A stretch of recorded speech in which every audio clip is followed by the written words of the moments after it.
My farm was destroyed by a summer wildfire, so I went to my daughter's house. Her husband blocked the door. "You'll ruin my Persian rug. I have no place for a homeless woman."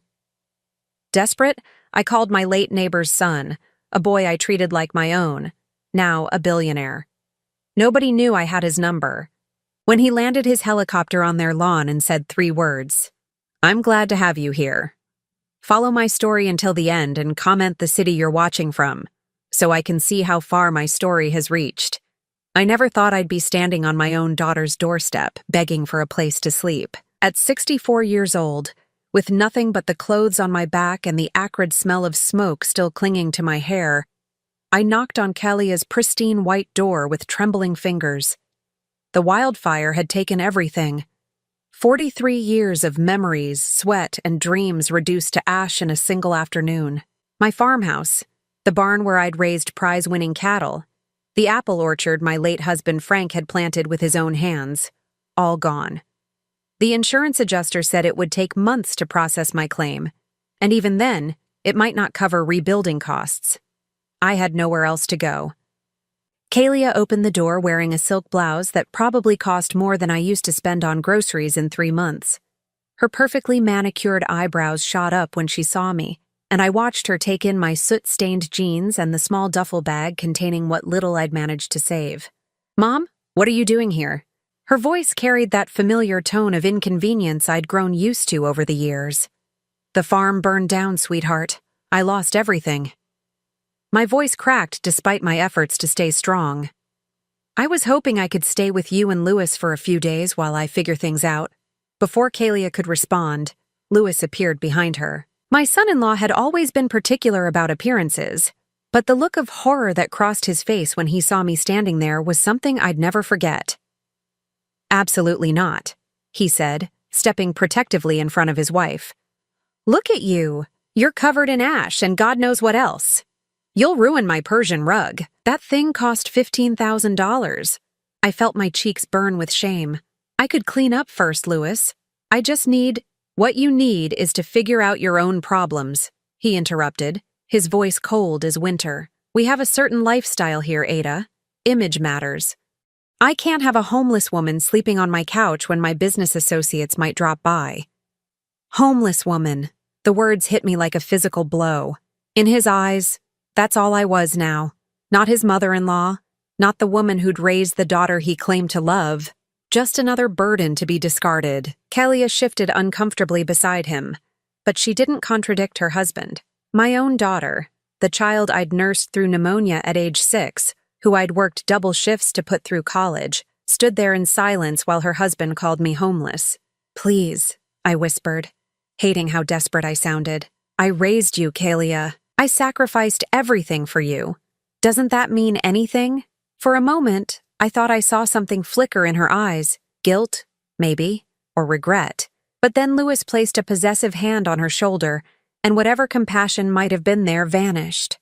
"Mom, you have to understand our position," Kalia said, her voice carefully measured. "We live in an exclusive neighborhood. Louis is right about appearances. Maybe you could try calling your sister in Portland." My sister in Portland, who hadn't spoken to me in 8 years after our falling out over Frank's funeral arrangements. My sister who'd made it clear I wasn't welcome in her life. Kalia knew this, yet she suggested it anyway. "I see," I managed, my throat tight with unshed tears. "I understand perfectly." Louis was already closing the door. "I'm sure you'll figure something out, Ada. You always were resourceful." The door shut with a decisive click, leaving me standing alone on their manicured porch. Through the frosted glass window, I could see their silhouettes moving away, probably returning to whatever expensive dinner they'd been enjoying before I interrupted their perfect evening. I stood there for several minutes, shock and disbelief warring with a pain so deep it felt like drowning. This was my daughter, my only child. The little girl who used to crawl into my bed during thunderstorms, who'd cried when I had to work late shifts at the diner to make ends meet. Where was that child now? My phone buzzed with a text message. It was from Kalia. "Mom, I'm sorry, but Louis is right. Maybe this is the wake-up call you need to start planning for your future more responsibly. There are senior living facilities that might help." Senior living facilities. Code for anywhere but here. I walked back to my old pickup truck, the one thing that had survived because I'd driven it to town for supplies when the fire started. My hands shook as I fumbled with the keys. Where could I go? The nearest motel was 30 miles away, and I only had $217 in my checking account.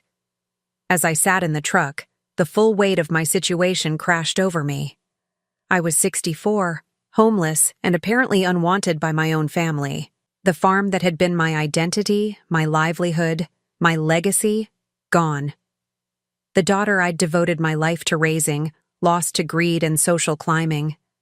But as I stared at their perfect house with its perfect lawn and perfect facade, something shifted inside me. The crushing despair began to transform into something else, something harder. Something that had been building for years as I watched Kalia become someone I barely recognized. I pulled out my phone and scrolled through my contacts until I found a name I hadn't called in 15 years. My finger hovered over the number, heart pounding. Would he even remember me? Would he care? There was only one way to find out.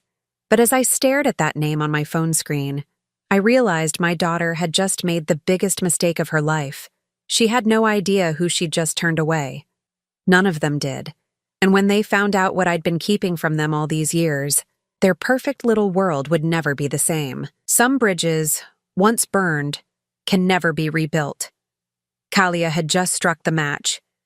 Sitting in that parking lot outside Kalia's house, I couldn't stop the memories from flooding back.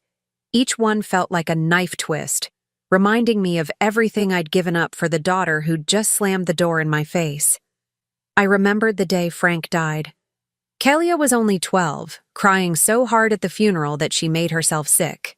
I held her all night in that narrow hospital bed while she threw up from grief, promising her that everything would be okay, even though I had no idea how I'd keep that promise. Frank's life insurance barely covered the funeral costs.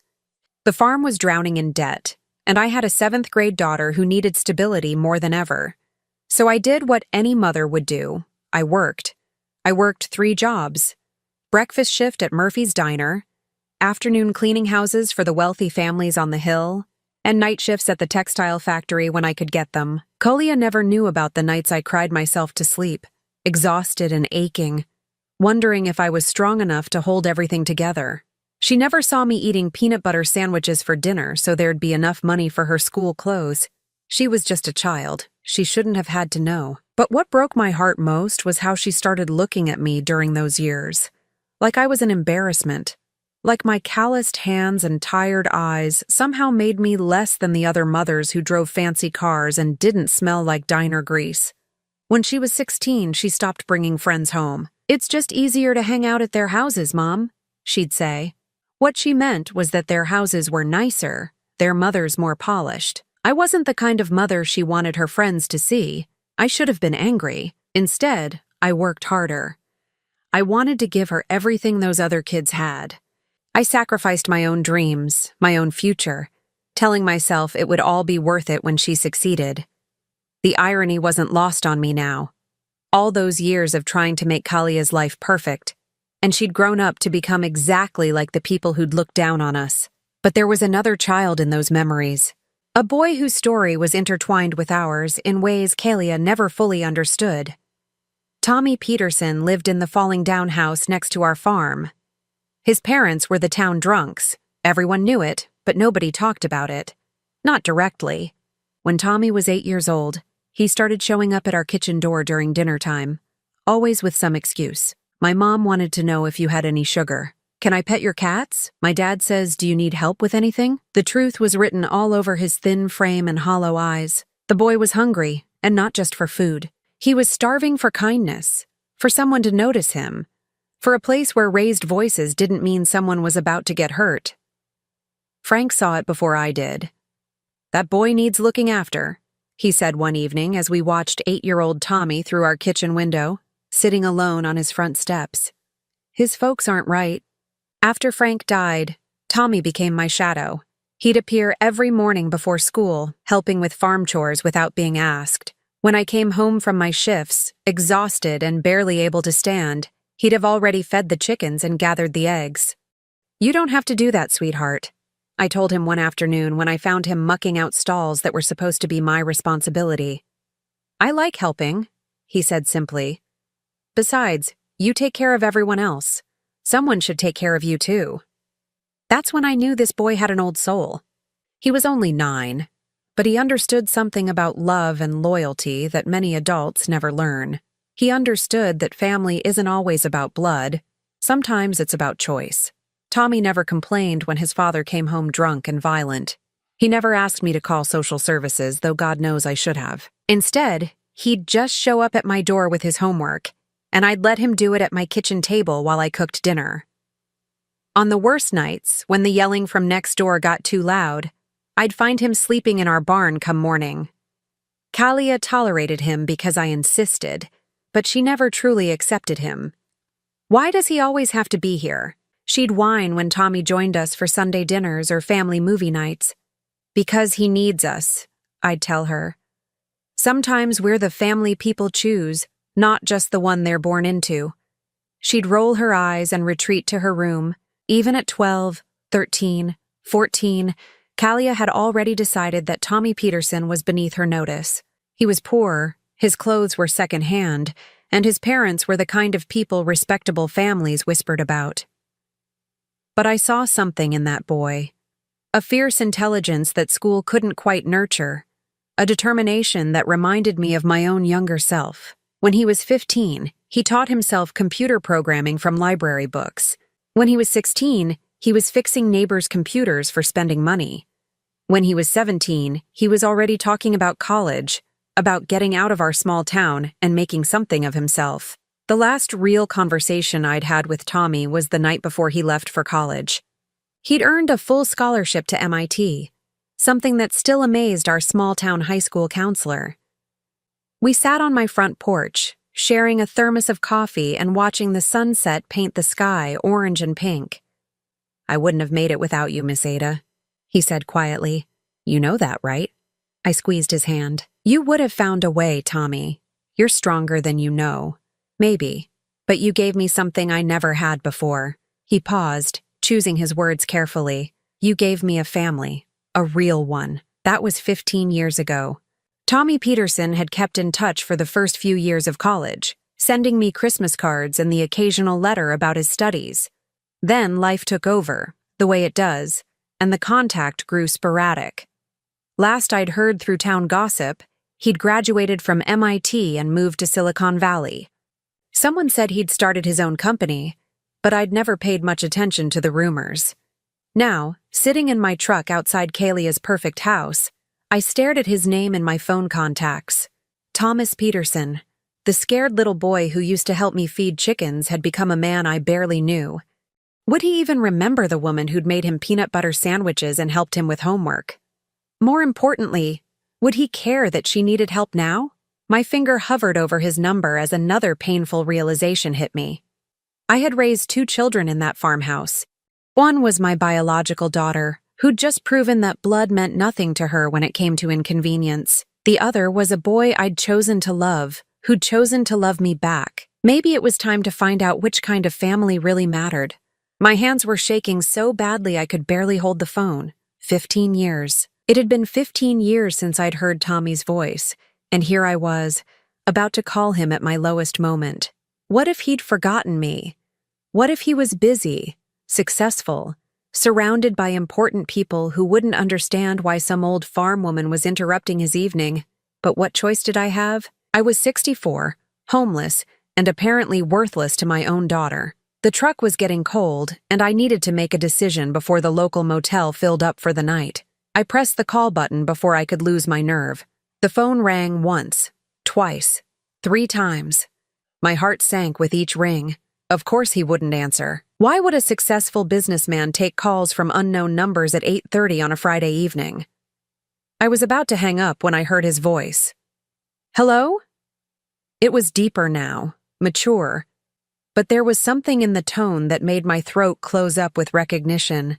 This was still Tommy, my Tommy, even after all these years. "Tommy?" My voice came out as barely a whisper. "This is Ada. Ada Morrison from... Miss Ada?" The change in his voice was instant, electric. "Miss Ada, "Oh my God. Are you okay? Is everything all right?" He remembered. Not only did he remember, but the first thing he asked was if I was okay. Tears started flowing before I could stop them. "I'm sorry for calling you out of the blue like this," I managed through my tears. "I know it's been so long, and you probably have a family now, responsibilities." "Stop," he said firmly but gently. "Don't you dare apologize. You can call me anytime, anywhere, for anything. You know that. Now tell me what's wrong." So I did.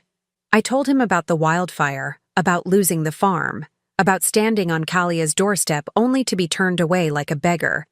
I told him about Louis calling me homeless, about Kalia's silence, about having nowhere to go. The words poured out like water through a broken dam. 15 years of distance collapsing in the span of a single phone call. Tommy listened without interrupting, making small sounds of sympathy and growing anger. When I finished, there was a long pause that made my stomach clench with fear. Had I burdened him too much? Had I presumed too much on a relationship that existed decades ago? "Miss Ada," he said finally, his voice thick with emotion, "that woman is not the little girl you raised.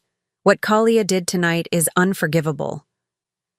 The fierce protectiveness in his voice reminded me of the teenage boy who used to get angry when kids at school said cruel things about my secondhand clothes or my multiple jobs. Even then, Tommy had defended me more fiercely than my own daughter ever had. "She's still my daughter," I said weakly, though the words felt hollow. "No," Tommy said with quiet certainty. "A daughter doesn't abandon her mother. A daughter doesn't call the woman who sacrificed everything for her homeless. You know what you are to me, Miss Ada? You're the only mother I ever really had. And no mother of mine is going to spend tonight in a shelter or a car." My breath caught. "Tommy, I wasn't calling to ask for money or—" "I know you weren't. That's exactly why I'm going to help you. Where are you right now?" I looked around the parking lot, still within sight of Kalia's house. "I'm still in Millbrook. In my truck outside Kalia's house, actually. I know how that sounds. It sounds like you're in shock, which is completely understandable. Are you safe to drive?" "I think so." "Good. There's a Marriott about 20 miles north on Route 9. Do you know it?" I did. It was the fancy hotel where Kalia and Louis had held their wedding reception. "Yes, but Tommy, I can't afford—" "You're not paying for anything. I'm going to call them right now and book you a suite. Get yourself there, order room service, take a hot bath, and try to get some sleep. Can you do that for me? A suite at the Marriott." I couldn't even imagine what that would cost. But Tommy was talking like money was no object. "Tommy, you don't have to—" "Yes, I do. You took care of me when I had nothing. Now it's my turn to take care of you." His voice softened. "Besides, you're going to need to be well rested for tomorrow." "Tomorrow? I'm flying out first thing in the morning. I'll be there by noon." "Flying out?" My mind struggled to process this. "Where are you flying from?" "San Francisco." "Don't worry about the details, Miss Ada. Just focus on getting somewhere safe tonight. I'll handle everything else." San Francisco was 3,000 miles away. The idea that Tommy would drop everything and fly across the country just because I called seemed impossible. "You don't have to come all this way. I just needed to hear a friendly voice." "Miss Ada." His voice was gentle but firm. "Do you remember what you told me the night before I left for college?" I thought back to that evening on my front porch, the thermos of coffee, the sunset. I remember we talked about a lot of things. "You told me that family takes care of family, no matter what.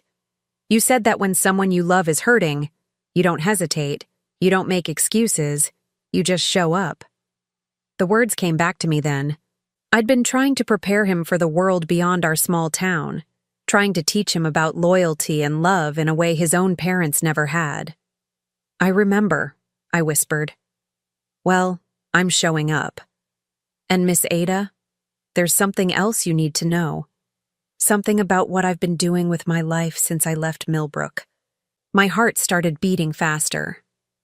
There was something in his voice, a weight that suggested this conversation was about to take another turn.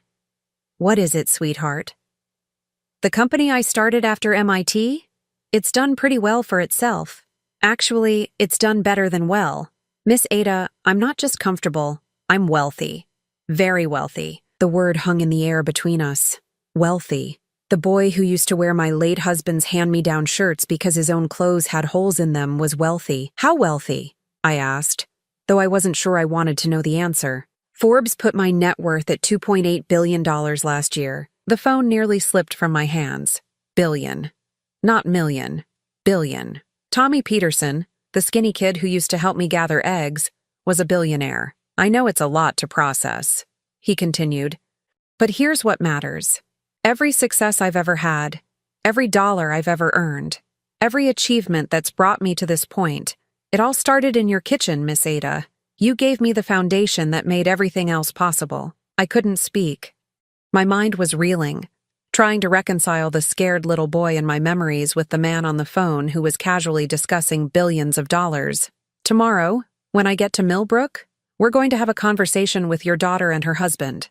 They're going to learn exactly who they turned away tonight. But more importantly, you're never going to worry about having a roof over your head again. I'm going to take care of you the way you took care of me. Tommy, I don't need billions of dollars. I know you don't. That's one of the reasons you deserve them. His voice grew warmer, more tender. Miss Ada, for 15 years I've been trying to figure out how to repay you for saving my life. Tomorrow, I finally get the chance. As I hung up the phone and started the truck to drive to the Marriott, one thought kept echoing in my mind. Kalia had just refused shelter to a woman who'd raised a billionaire who still called her his real mother. My daughter had no idea what was coming for her, but she was about to find out that some mistakes can't be undone, and some bridges, once burned, take everything else down with them.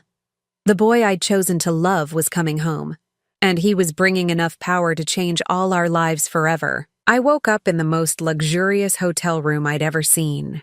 Egyptian cotton sheets, marble bathroom, a view of the mountains that took my breath away. For a moment, I forgot where I was and why I was there. Then it all came rushing back. The fire, Kalia's rejection, Tommy's phone call. Even in the morning light, it seemed impossible. The scared little boy from next door was now worth billions, and he was flying across the country to help me. I checked my phone, 9:47 in the morning. He'd said he'd be here by noon. I'd barely finished my complimentary breakfast when my phone rang. Miss Ada? I just landed at the regional airport. I'll be there in about 20 minutes. Landed. Not my plane landed, or the flight arrived. Just I landed, like he owned the aircraft. Which, I was beginning to realize, he probably did. Should I meet you in the lobby? Actually, I was thinking we might pay a visit to your daughter and her husband first. If you're up for it. My stomach clenched. Tommy, I don't want any trouble. There won't be trouble. I just think it's time they understood who they turned away last night. You don't have to say anything if you don't want to. Just let me do the talking. 23 minutes later, I heard a sound that made everyone in the hotel lobby look up. It was the unmistakable whop whop whop of helicopter blades, growing louder by the second. I walked outside just in time to see a sleek black helicopter settling onto the hotel's front lawn. The hotel staff rushed around frantically, probably trying to figure out if this was legal, while guests pressed against windows to get a better look. The helicopter door opened, and Tommy Peterson stepped out. I barely recognized him. The skinny boy with second-hand clothes had been replaced by a man in an impeccably tailored suit, moving with the quiet confidence that comes from having enough power to reshape the world around you. But when he saw me, his entire face transformed into the warm smile I remembered from 15 years ago. Miss Ada. He walked straight to me and wrapped me in the kind of hug that made me feel like everything was going to be okay. He was taller than I remembered, broader, but his arms still felt like safety. Look at you, I whispered, pulling back to study his face. You're all grown up. Thanks to you. His eyes were serious now. Are you ready for this? I nodded, though I wasn't sure I was ready for anything anymore. The helicopter ride to Kalia's neighborhood took less than 5 minutes. Tommy had called ahead to get permission to land on the municipal park across from her house, though I suspected someone with his resources didn't really need to ask permission for much. As we descended, I could see people coming out of their houses, pointing at the helicopter. This was Millbrook's exclusive Woodlawn Estates, where the biggest excitement was usually someone getting a new BMW. A private helicopter landing in their neighborhood was definitely not normal. I spotted Kalia's house, then Kalia herself, standing in her front yard with Louis beside her. They were staring at the helicopter with the same bewildered expression as their neighbors. Tommy helped me down from the aircraft, his hand steady and reassuring on my arm. "Remember?" he said quietly as we walked across the park toward the street. "You don't owe them explanations. You don't owe them anything." By the time we reached Kalia's driveway, a small crowd of neighbors had gathered at what they probably thought was a respectful distance. Louis was trying to look stern and authoritative, but I could see the uncertainty in his eyes. Kalia just looked confused. "Mom?" she called out as we approached. "What's going on? Whose helicopter is that?" Tommy stepped slightly in front of me, a protective gesture that reminded me of the teenage boy who used to walk me to my car after late shifts at the diner. "Mrs. Morrison," he said, his voice carrying the authority of someone used to boardrooms and billion-dollar decisions. "I believe you met my mother last night." Kalia's mouth opened slightly. "Your mother? I don't understand." "Ada Morrison, the woman you turned away from your door, the woman your husband called homeless." Tommy's voice was perfectly controlled, but I could hear the steel underneath. Louis stepped forward, clearly trying to reassert some authority. "Now wait just a minute. I don't know who you are or why you think you can—" "Thomas Peterson," Tommy interrupted, extending his hand in a gesture that looked polite, but somehow made Louis step backward. "You might know me better as Tommy Peterson. I used to live next door to Ada when I was a child." I watched the color drain from Louis's face as recognition dawned. Even in our small town, Tommy's success story had become legendary. The poor kid who'd made it to MIT, who'd built a tech empire, who'd been featured on the cover of Time magazine just 6 months ago. "You're that Tommy Peterson?" Kalia whispered, her eyes darting between Tommy and me. "The billionaire?" "I prefer to think of myself as Ada Morrison's son," Tommy said simply. "The son who's going to make sure she never has to ask anyone for help again." The neighbors were getting closer now, drawn by the obvious tension and the increasingly surreal nature of the conversation happening in broad daylight on Millbrook's most prestigious street. Louis, to his credit, tried to rally. "Look, Mr. Peterson, I appreciate your concern, but this is a family matter." "You're absolutely right," Tommy agreed. "It is a family matter. That's why I'm here." He turned to look directly at Kalia. "Your mother raised me from the time I was 8 years old. She fed me when my own parents wouldn't, helped me with homework when they were too drunk to care, and made sure I had clean clothes for school. She worked 3 jobs to keep food on her table, and she always made room for one more." Kalia's face was getting redder by the minute. "She never told me you two were still in touch." "We weren't," Tommy said. "Last night was the first time we'd spoken in 15 years. She called me because she had nowhere else to go. Because the daughter she raised, the daughter she sacrificed everything for, slammed the door in her face when she needed help most. We have our own family to think about." Louis started. "Family." Tommy repeated the word like it tasted bitter. "Let me tell you about family, Mr. Randolph. Family doesn't abandon each other. Family doesn't call each other homeless. And family sure as hell doesn't worry more about a Persian rug than the woman who gave up her own dreams so her daughter could have everything." The small crowd of neighbors was close enough now to hear every word. I could see phones being pulled out, probably to record this confrontation that would be gossip gold for months to come. "Tommy, please," I said softly, placing a hand on his arm. "This is enough." He looked down at me, his expression softening immediately. "No, Miss Ada. It's not nearly enough, but it's a start." He turned back to Kalia and Louis. "I want you both to understand something. Ada Morrison is the most important person in my life. She always has been, and she always will be. From this day forward, anything she needs, anything she wants, she gets. No questions asked." He reached into his jacket and pulled out an envelope. "This is the deed to a house about an hour from here. 7 bedrooms, 10 acres, full-time staff if she wants it. It's hers now, free and clear." Kalia's eyes widened as she stared at the envelope. 7 bedrooms? I also set up a trust fund in her name this morning. $25 million. She'll never have to worry about money again. Tommy's voice was matter of fact, like he was discussing the weather instead of an amount of money that would change someone's life forever. $25 million. I felt dizzy. The farmhouse that had burned down was worth maybe $200,000, and that included the land.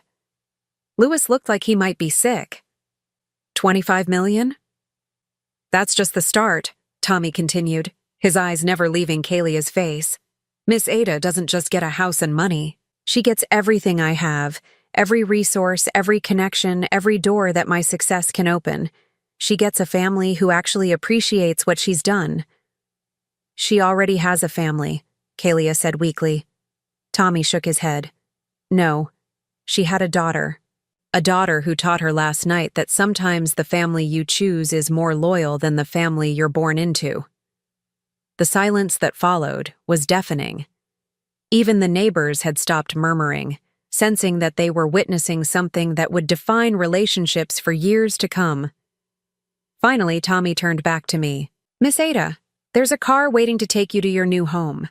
The staff is expecting you, and I've arranged for someone to take you shopping for anything you need. Would you like to go see it? I nodded, not trusting my voice to work properly. As we turned to walk back toward the helicopter, Kalia's voice stopped us. Mom, wait. Can we talk? I turned around slowly. My daughter looked smaller somehow, diminished by the weight of what she'd just learned. What would you like to talk about, sweetheart? I made a mistake last night. I should have. Louis and I were just... She stumbled over the words, clearly struggling to find a way to undo what couldn't be undone. Tommy stepped forward again, his voice gentle but final. Mrs. Morrison, mistakes are when you forget to return a phone call or show up late to dinner. What you did last night wasn't a mistake, it was a choice, and choices have consequences. As the helicopter lifted off, I looked down at Kalia standing in her perfect yard in front of her perfect house, and I felt something I hadn't expected. Not anger, not satisfaction, but pity. She had no idea what she'd lost until it was too late to get it back. Some lessons can only be learned the hard way, and my daughter's education was just beginning. The house Tommy bought me was nothing like I'd ever imagined living in. Sitting on 10 acres of rolling hills, it was a colonial-style mansion with white pillars and wraparound porches that looked like something from a magazine. The staff, a housekeeper named Maria, a groundskeeper named Frank, and a cook named Elena, treated me like royalty from the moment I walked through the front door. This is your home now, Mrs. Morrison, Maria said warmly as she showed me through room after room of elegant furniture and pristine decor. Mr. Peterson made it very clear that anything you need, anything you want changed, you just have to ask. That first week passed in a blur of luxury I'd never experienced. Fresh flowers delivered daily, meals prepared exactly to my preferences. A wardrobe consultant who helped me shop for clothes that actually fit properly for the first time in decades. I felt like Cinderella, except my fairy godmother was a billionaire who still called me his real mother. Tommy visited every few days, always bringing something thoughtful. Books he thought I'd enjoy, photos he'd found of our old neighborhood, news about mutual acquaintances from Millbrook. But mostly, he just wanted to sit with me on the front porch, drinking coffee and talking like we used to when he was a teenager. Are you happy here? He asked during one of those visits, studying my face carefully. I looked out over the manicured gardens, the small lake with its fountain, the life of ease and comfort that had replaced my burned-down farmhouse. It's beautiful, Tommy. More beautiful than anything I ever dreamed of. That's not what I asked. I smiled at his persistence. Even as a child, he'd had a way of seeing through polite answers to the truth underneath. I'm adjusting. It's a lot to get used to. We can get you a different house if you prefer. Smaller, maybe? Closer to town? No, sweetheart. This is perfect. I'm just not used to having people take care of me instead of the other way around. He reached over and squeezed my hand. You spent 40-something years taking care of everyone else. It's your turn now. That same evening, as I was settling in with a book in what the staff called the library, an actual library with floor-to-ceiling bookshelves and a rolling ladder, Maria knocked on the door. "Mrs. Morrison? Your daughter is here. She says she needs to speak with you urgently." My stomach clenched. I'd been expecting this, but that didn't make it any easier. "Show her in, please." Kalia appeared in the doorway a moment later, her eyes wide as she took in the elegant room. She'd clearly dressed carefully for this visit. Her best dress, her most expensive jewelry, her hair styled in the way she thought made her look most appealing. "Mom," she stood there uncertainly, like she wasn't sure whether she was allowed to enter fully. "Come in, sweetheart. Sit down." She perched on the edge of a leather chair, her hands clasped tightly in her lap. For several moments, neither of us spoke. Finally, she cleared her throat. "This place is incredible." "It is. I had no idea Tommy Peterson had done so well for himself. I mean, I knew he was successful, but this level of wealth." She gestured around the room. "He's done very well." Another silence. I could see her struggling with how to approach whatever she'd come to say. Finally, the words burst out of her. "Mom, I made a terrible mistake the other night. Louis and I both did. We were shocked, unprepared, and we reacted badly. But you have to understand, we never meant to hurt you." I studied her face, looking for genuine remorse and seeing mostly panic. "What did you mean to do then?" "We just thought, you're so independent, so capable. We figured you'd work something out on your own. We didn't realize how serious the situation was." "I told you I'd lost everything in the fire, Kalia. How much more serious did it need to be?" Her cheeks flushed. "You're right. You're absolutely right. But Mom, we can fix this. Louis and I have been talking, and we want to make things right between us. We want you to come home." "Home?" "To our house. We've prepared the guest room for you.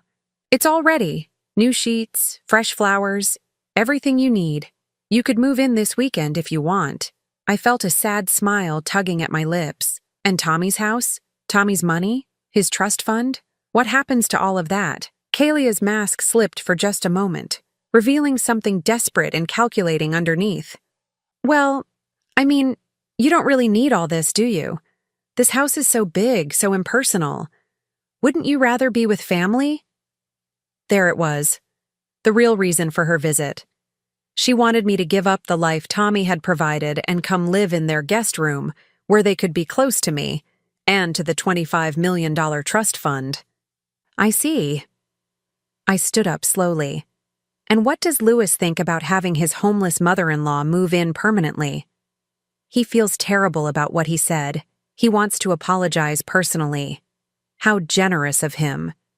Kalia stood too, moving closer to me. "Mom, please.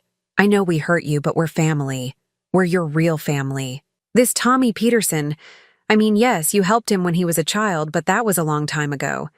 He's just feeling guilty because he never stayed in touch. Once that guilt wears off, where will you be?" The words hit their target, awakening fears I'd been trying to suppress. What if she was right? What if Tommy's generosity was just temporary guilt, and once it faded, I'd be alone again? But then I remembered his face when he stepped off that helicopter, the fierce protectiveness in his voice when he confronted Louis, the way he still called me his mother. "You're worried he'll abandon me the way you did?" Kalia flinched. "That's not fair." "We didn't abandon you. You slammed the door in my face, Kalia.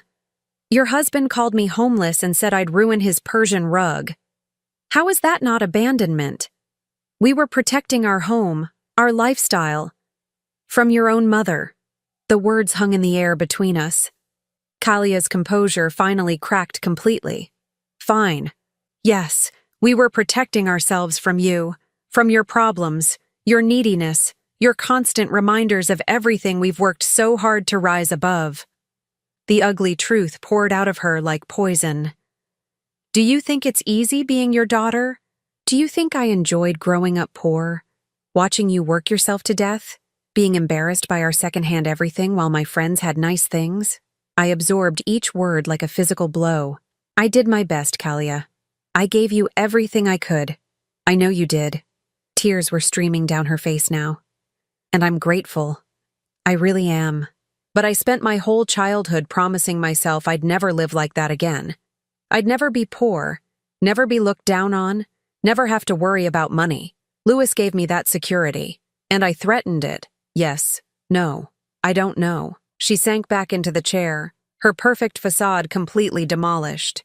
I just know that when I saw you standing there with your soot-covered clothes and your desperate eyes, you looked like everything I'd run away from, and I panicked. The honesty was brutal, but at least it was honest.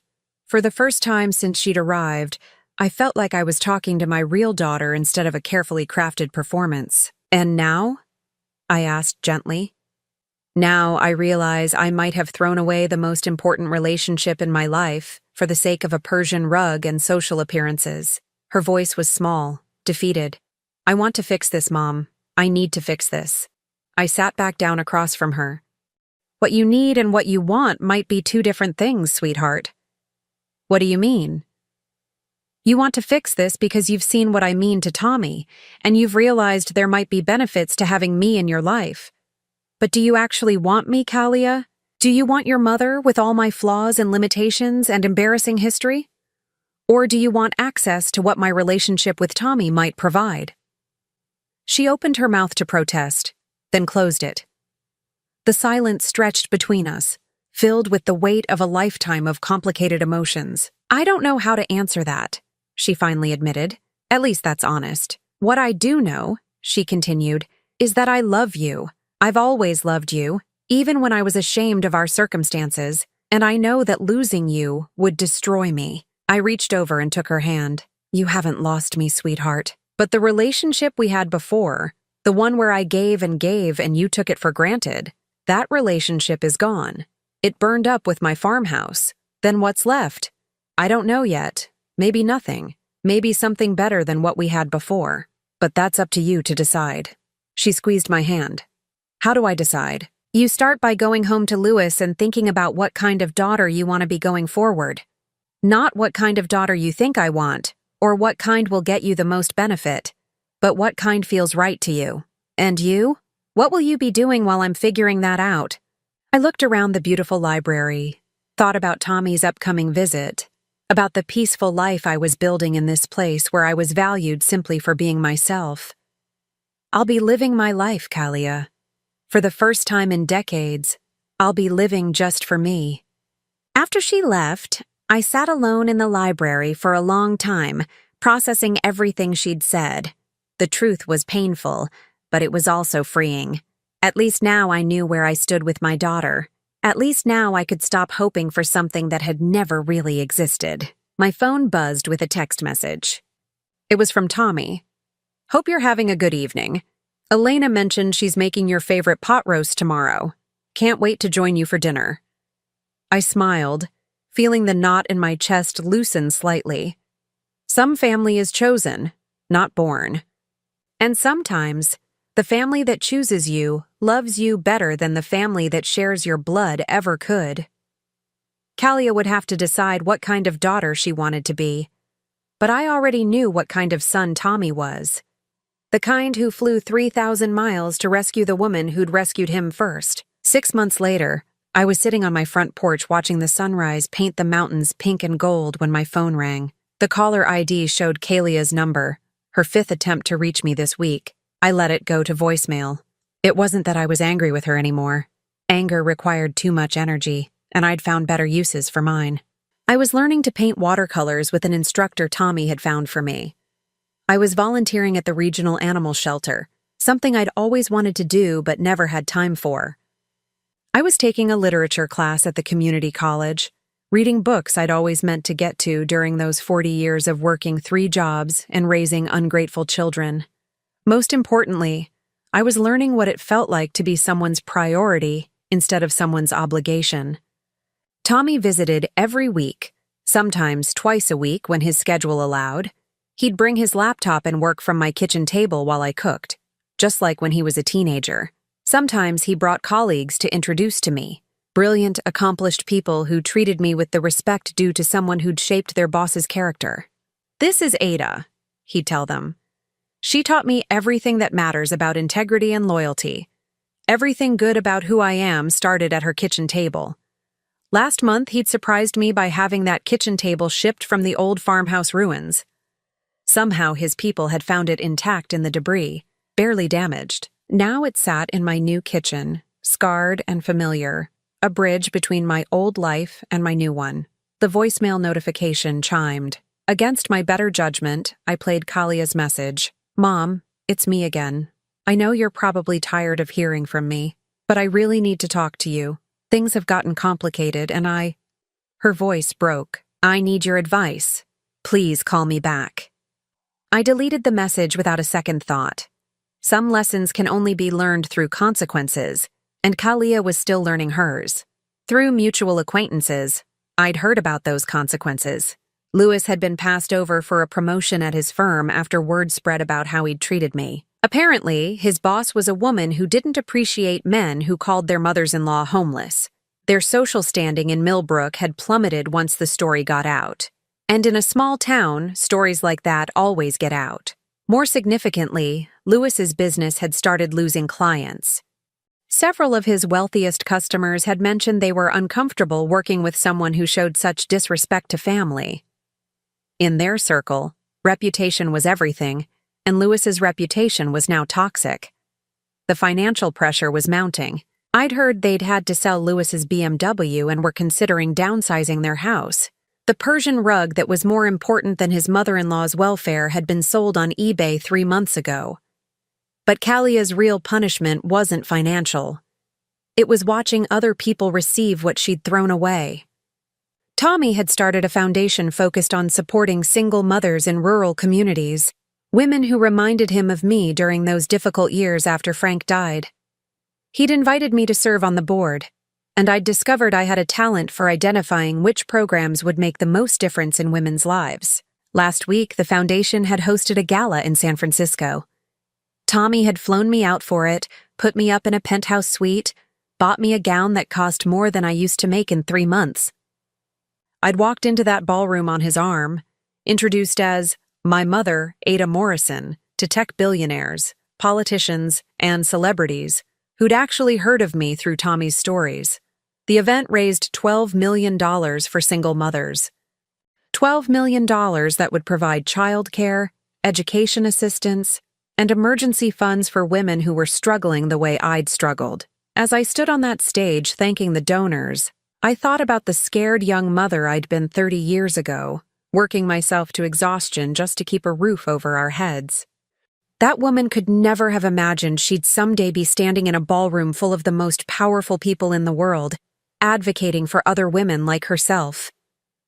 The local newspaper had run a photo of Tommy and me at the gala.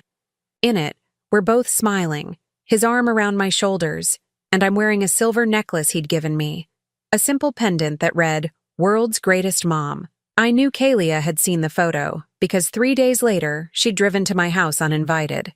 Mom, we need to talk, she'd said, standing on my front porch in a cheap dress I didn't recognize.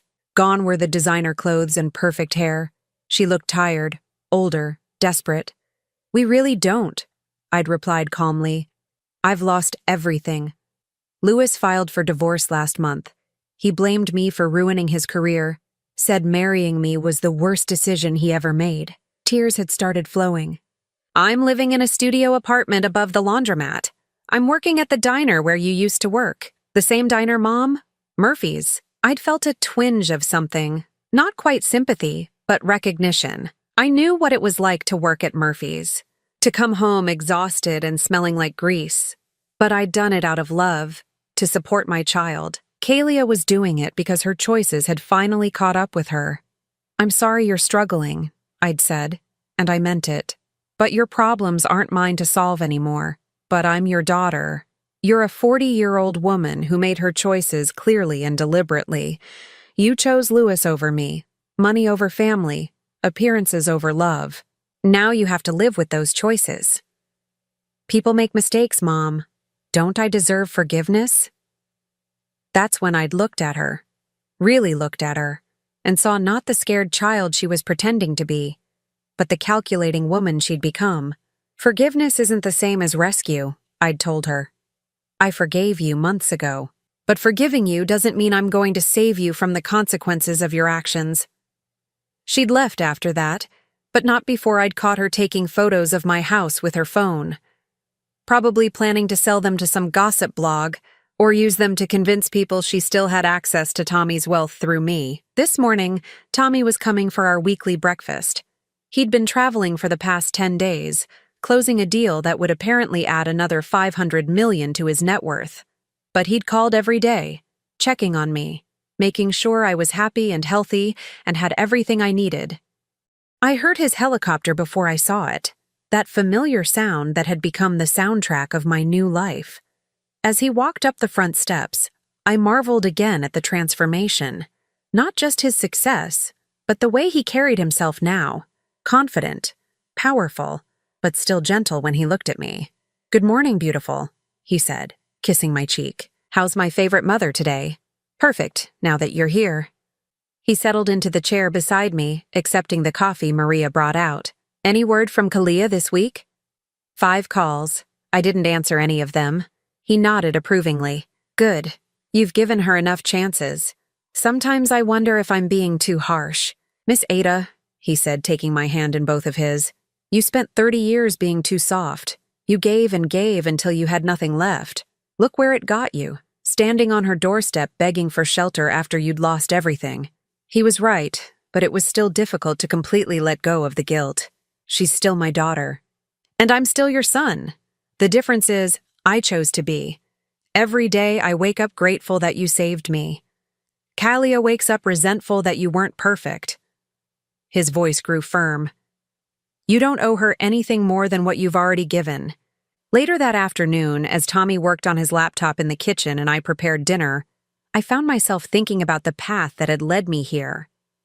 The fire that destroyed my farm had felt like the end of everything, but it had really been the beginning of learning that I was worth more than I'd ever allowed myself to believe.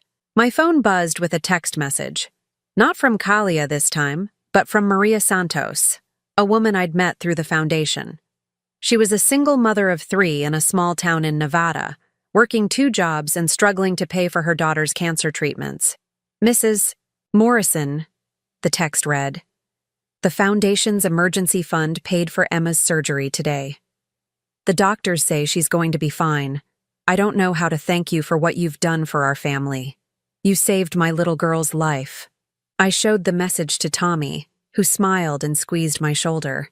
"This is what matters," he said. "This is the legacy you're building." That evening, as I sat on my porch watching another spectacular sunset, I thought about Kalia working her shift at Murphy's Diner, going home to her studio apartment, probably scrolling through photos of my new life on social media and feeling sorry for herself. I thought about Louis, whose social climbing and materialism had cost him everything he thought he valued. And I thought about myself, a 64-year-old woman who'd lost her farm but found her worth, who'd been rejected by her daughter, but embraced by the son she'd chosen to love.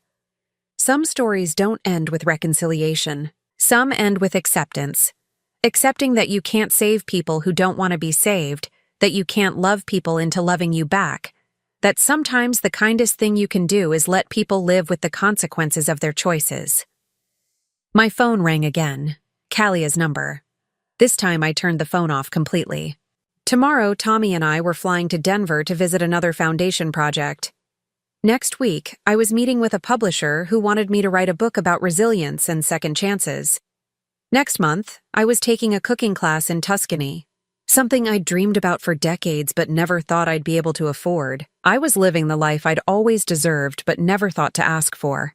And I was living it with people who chose me, valued me, and loved me exactly as I was. The boy I'd saved had saved me right back. And this time, I was smart enough to accept the rescue. Some families are born, some are built, and some are earned through years of loyalty, love, and sacrifice that's recognized and returned instead of taken for granted. I'd finally learned the difference, and it had made all the difference in the world. Now I'm curious about you who listened to my story.